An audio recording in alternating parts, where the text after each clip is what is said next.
everyone, I'm so excited that I finally did the last stitch on the 48th motif of The Spirit of Flora by Janie Crow. I used the patterns inside Crochet magazine, which I'll link below, but Janie is also going to release the patterns herself and have accompanying videos in the next couple of weeks, so I'll link her website as well. Now that I've made all of these motifs, I have to figure out how I want to construct the blanket. Janie gives a couple of different options. I think I know what I'm leaning toward, but I'm going to play around with a couple of different layouts and ultimately decide on what I want to do. In terms of layout, this is one of the options that she posted. I had to do this on my floor because this is so huge. It's a beautiful layout, but I just feel like it's a little chaotic, so I don't think I'm going to go with this scattershot kind of look. And then there's this format, which is the tile format, where everything is in clusters of 4, and this is what I'm going to end up going with because I feel like it ties a little bit more into this looking like tile work. So now I got to start sewing all of this together. I have to do this on the floor because this is too big for any table. It says to use single crochets across, but that you need to change the color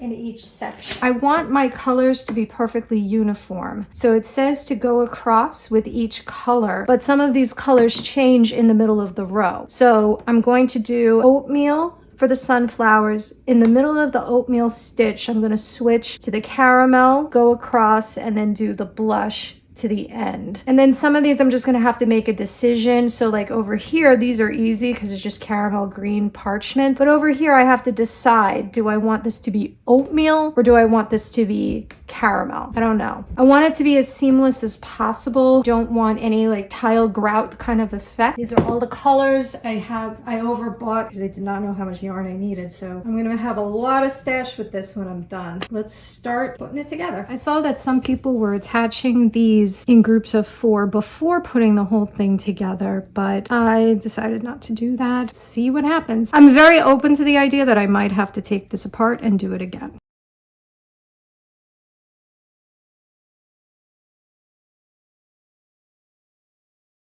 I'm also hoping that the tension of these squares are going to even out. They are pretty stretchy, but some of them are a little bigger and smaller than each other, so I don't know if this is going to look wavy or lopsided.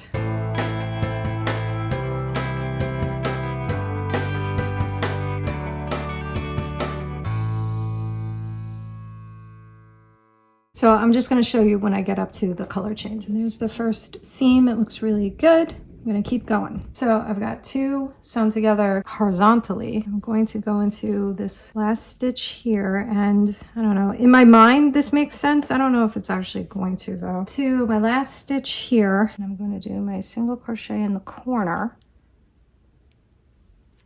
I'm only going to do half the stitch to make sure you don't mess up this ring.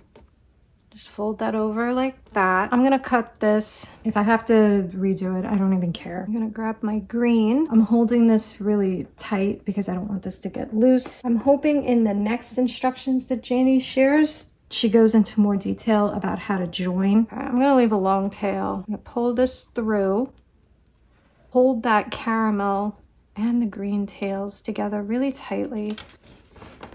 And then I'm gonna get into this corner stitch, yarn over, pull through 1, hold everything really tightly. This is so fiddly because I'm on the floor, and then again. And then I'm going to do this row and I'll report back on how I think this looks. The color change, I just tied a single knot here because I didn't want to commit to a knot yet, just in case. But this is what the color change looks like, and I think I'm okay with that. I think I'm going to commit to it. I'm going to go now across all the way to the end. I'm going to do the same with the oatmeal color, and then I'm just going to keep sewing this whole thing together. I'll show you when I get up to the rows where there's 2 colors on each side, because I don't know what I want to do with that yet. All right, so there's the first row put together. I'm pretty happy with it. So another thing is I see that my tension is really different on some of these squares. So this motif is really big. I'm hoping that this can just stretch, but we'll see. It might end up being a little wavy. It's too late now to change it, so it is what it is. So after saying that I was going to use the lightest colors, I actually changed my mind because if you use the lighter color, it makes this color strip look shorter. So I ended up using the caramel. So I'm going to use the caramel here. I'm going to use the green because I don't want 2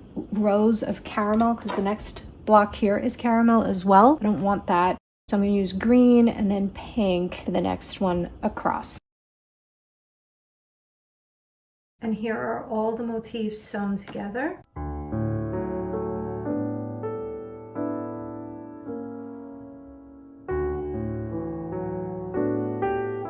The method I came up with, I think I was the most satisfied with the color changes, where as you change colors between the tiles, I did half of the single crochet in one color and then swapped over to the next mid-stitch, as you do when you have color changes, as is the typical way of doing it. So there it is. There is a little bit of a tension issue where some of the motifs are a little bigger than the others. Like for instance, the leaf trellis one. But I think once the border is attached and everything is blocked, I don't think that that's going to be as much of an issue. Also, as these blankets hang on a bed or over a chair or on a sofa, they actually do stretch and snap into shape a little better with time. So I'm not super concerned about that. But yeah, this came out really great. This took 10 hours to do. This was not for the faint of heart. This was really time consuming, but I think it was really worth it because it really is just such an exquisite pattern. It's so unusual. I feel like Janie really outdid herself with this one.